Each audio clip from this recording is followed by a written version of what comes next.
오늘의 말씀은 느헤미야 6장 1절에서 14절까지의 말씀입니다. 산발락과 도비아와 아라비아 사람 게셈과 그 나머지 우리의 원수들이 내가 성벽을 건축하여 허물어진 틈을 남기지 아니하였다함을 들었는데 그때는 내가 아직 성문에 문짝을 달지 못한 때였더라. 산발락과 게셈이 내게 사람을 보내어 이르기를 오라 우리가 오노 평지 한 촌에서 서로 만나자니 실상은 나를 해하고자 함이었더라.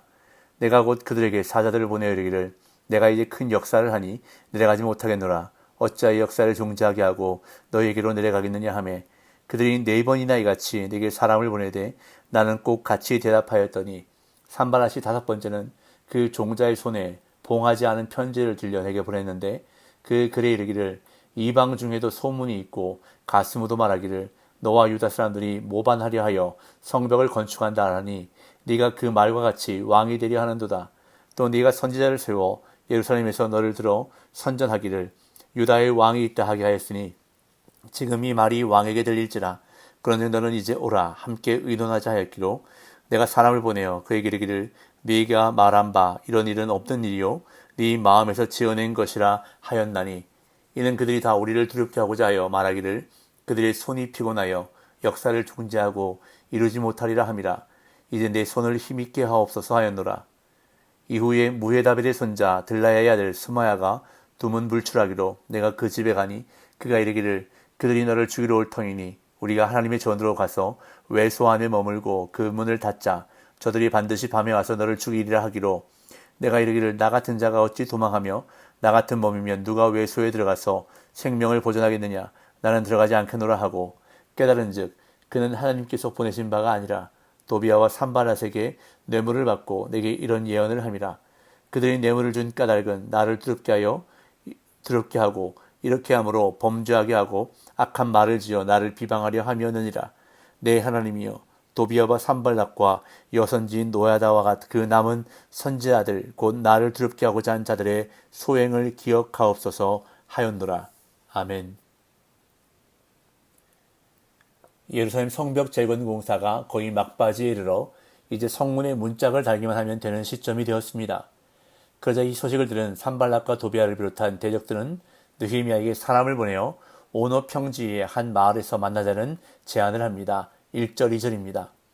산발락과 도비아와 아라비아 사람 게셈과 그 나머지 우리의 원수들이 내가 성벽을 건축하여 허물어진 틈을 남기지 아니하였다함을 들었는데 그때는 내가 아직 성문에 문짝을 달지 못한 때였더라. 산발락과 게셈이 내게 사람을 보내어 이르기를 오라 우리가 오노 평지 한 촌에서 서로 만나자 하니 실상은 나를 해하고자 함이었더라. 산발락과 도비아와 게셈은 느헤미야와 예루살렘 공동체를 괴롭게 했던 사람들입니다.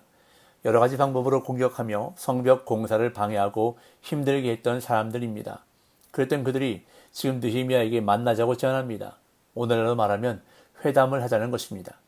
그러나 느헤미야는 이 제안을 거절합니다. 3절 내가 곧 그들에게 사자들을 보내어 이르기를 내가 이제 큰 역사를 하니 내려가지 못하겠노라. 어찌하여 역사를 중지하게 하고 너에게로 내려가겠느냐 하매 느헤미야는 성벽 공사를 중단할 수 없기에 만날 수 없다고 그 제안을 거절했습니다.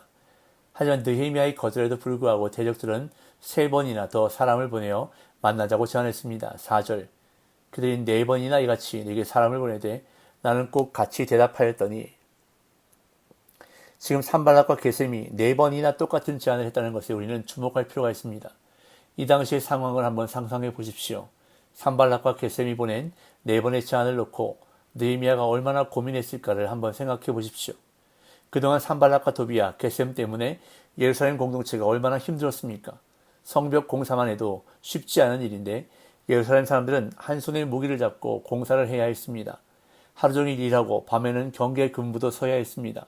심지어는 밤에 잠을 잘 때에도 옷을 벗지 못하고 자기도 했습니다. 저 대적들만 없다면, 저들만 우리를 괴롭히지 않는다면 얼마나 좋을까?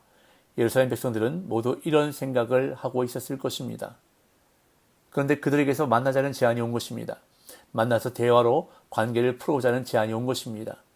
이러한 상황에서 저들의 제안을 그것도 4번씩이나 거절한다는 것은 정말 쉽지 않은 일이었을 것입니다. 아마도 어쩌면 느헤미야 쪽에서는 4번이 일어났을 수도 있습니다.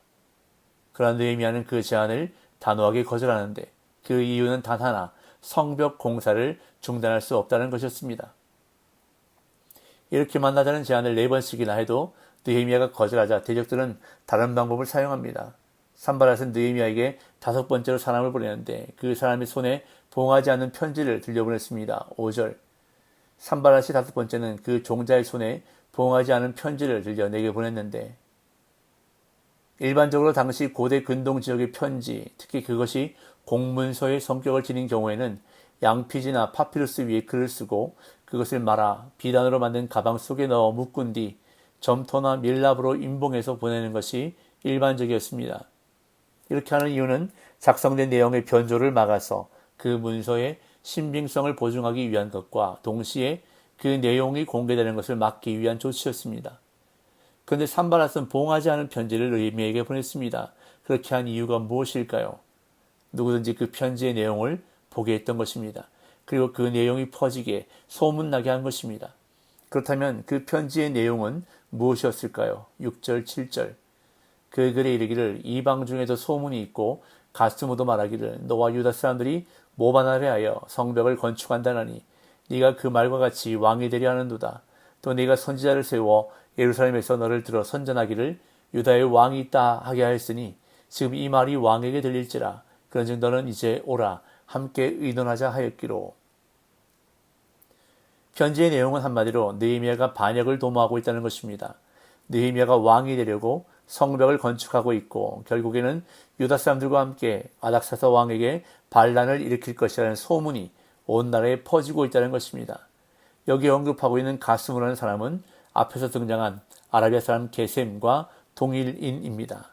게셈이 아라비아식 이름이 가스무입니다. 산발랏은 예루살렘 성벽 건축에 반감을 가지고 있던 아라비아 지역의 통치자 게셈의 이름을 들면서 느헤미야가 반란을 도모하고 있다는 거짓 소문을 퍼뜨린 것입니다. 또한 느헤미야가 선지자를 동원해서 자신을 유다의 왕으로 선전하고 있다는 거짓 소문도 퍼뜨립니다.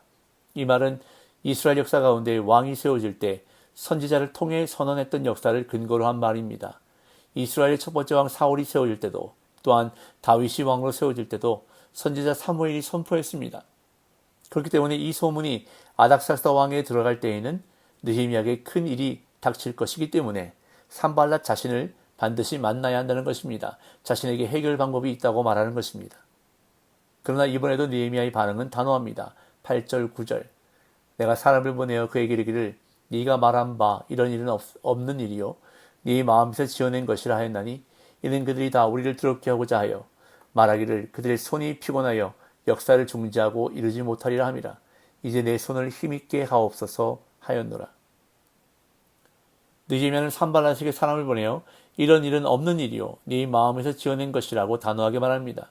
산발랏이 보낸 편지의 내용은 그가 악한 의도로 만들어낸 거짓말일 뿐이라고 말한 것입니다. 그리고는 그 거짓 소문에 휘둘리지 않고 자신이 해야 할 일을 계속해 나갑니다.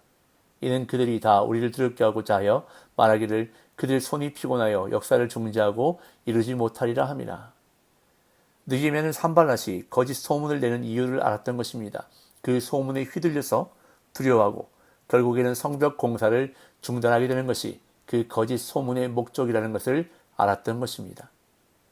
이렇게 느헤미야가 음모에도 거짓 소문에도 넘어지지 않으니까 이번에는 느헤미야에 가까운 인물을 포섭해서 함정을 만듭니다. 10절. 이후에 무헤다벨의 손자 들라야의 아들 스마야가 두문불출하기로 내가 그 집에 가니 그가 이르기를 그들이 너를 죽이러 올 터이니 우리가 하나님의 전으로 가서 외소 안에 머물고 그 문을 닫자 저들이 반드시 밤에 와서 너를 죽이리라 하기로. 무헤다벨의 손자 들라야의 아들 스마야라는 사람은 제사장 가운데 한 사람이었던 것 같습니다. 그리고 느헤미야와 아주 가까운 사이였던 것도 같습니다. 왜냐하면 스마야가 자기 집에서 며칠 동안이나 나오지 못하자 느헤미야가 그 집으로 찾아간 것을 보면 아주 가까운 사이였던 것 같습니다. 그런데 스마야가 느헤미야를 보고 예언을 합니다. 대적들이 밤에 느헤미야를 죽이러 올 것이라는 예언을 합니다. 그렇기 때문에 피해야 한다고 말하면서 자신과 함께 성전 외소로 가서 그 안에 숨어야 한다고 말합니다. 그래야 살 수 있다고 말하는 것입니다. 그러나 이것은 함정이었습니다. 여기서 말하는 외소는 제사장들만이 들어갈 수 있는 성소를 말합니다. 스마야는 느헤미야로 하여금 율법을 어기도록 유도한 것입니다. 만약 느헤미야가 스마야의 말대로 성소에 들어간다면 하나님께서 느헤미야를 죽이실 것이고 혹시라도 하나님의 은혜로 살게 된다 해도 백성들에게 지탄을 받는 총독이 될 것입니다. 자기 목숨 때문에 율법을 어기고 성소에 들어가 숨은 총독이라는 지탄을 받게 될 것이고 그렇게 되면 결국 성벽 공사는 중단될 수밖에 없을 것입니다. 하지만 느헤미야는 이 함정에 빠지지 않습니다. 11절에서 14절 내가 이르기를 나 같은 자가 어찌 도망하여 나 같은 몸이면 누가 외소에 들어가서 생명을 보존하겠느냐. 나는 들어가지 않겠노라 하고 깨달은즉 그는 하나님께서 보내신 바가 아니라 도비야와 산발라색에 뇌물을 받고 내게 이런 예언을 함이라. 그들이 뇌물을 준 까닭은 나를 두렵게 하고 이렇게 함으로 범죄하게 하고 악한 말을 지어 나를 비방하려 함이었느니라. 내 하나님이여 도비야와 산발락과 여선진 노아디아와 그 남은 선지자들 곧 나를 두렵게 하고자 한 자들의 소행을 기억하옵소서 하였노라. 느헤미야는 성소에 들어가지 않겠다고 단호하게 말합니다. 제사장 외에 누가 성소에 들어가서 생명을 보존하겠느냐고 말합니다. 율법을 알고 있었던 것입니다. 그리고 그 율법을 어기지 않겠다는 것입니다. 대적들에게 죽을지언정 말씀대로 살겠다고 말하는 것입니다. 죽더라도 말씀에 순종하겠다고 고백하는 것입니다. 그럴 때에 하나님은 느헤미야를 하여금 깨닫게 해주셨습니다. 스마야가 뇌물을 받고 거짓 예언을 하고 있다는 것을 깨닫게 해주셨던 것입니다. 이 느헤미야는 하나님께 기도함으로 오늘 본문이 마쳐지고 있습니다. 오늘 본문인 느헤미야를 통해서 우리에게 주시는 메시지는 단순합니다. 느헤미야가 하나님께 기도할 때에, 느헤미야가 하나님의 말씀을 따를 때에 하나님은 음모를 깨닫게 해주셨고 거짓 소문에 넘어가지 않게 해주셨고 함정에 빠지지 않게 해주셨습니다. 이것밖에 없습니다. 기도와 말씀으로 무장하는 것. 단순하지만 반복되지만 가장 중요한 원리입니다. 오늘도 여러 가지 모습으로 우리를 찾아오는 악한 마귀의 집요한 공격을 기도와 말씀으로 이겨내는 저와 여러분들 되시기를 예수님의 이름으로 축복합니다.